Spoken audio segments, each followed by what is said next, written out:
Within solo travel discourse, there's a lot of discussion about, the safety of solo travel and are women safe as they travel.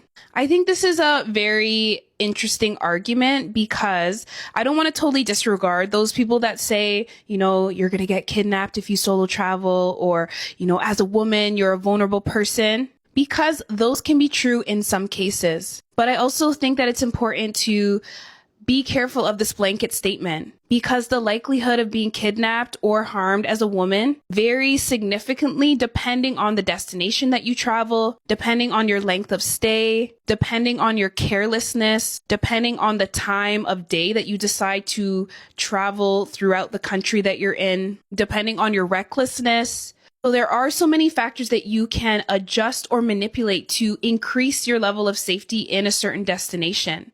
Also consider the fact that media and news has so much to do with how we perceive the idea of a threat being out there. So not to say that there is no threat when you travel or when you visit certain destinations, but media often sensationalizes threats and makes harm seem much more big and grand than it actually is at some times. It creates a sense of moral panic. This idea that there is somebody or a group of people out there out to get you specifically. So just know that your ideas about your safety in these countries are highly influenced by the things that you're seeing on social media and in the news. If you are still afraid as a solo traveler, it is understandable, but there are ways to control for the fact of potentially being harmed while you travel. So one tip that I would give is to choose a destination similar to the place that you're from to start your solo traveling adventures. For example, if someone was to say, I'm going to travel to Toronto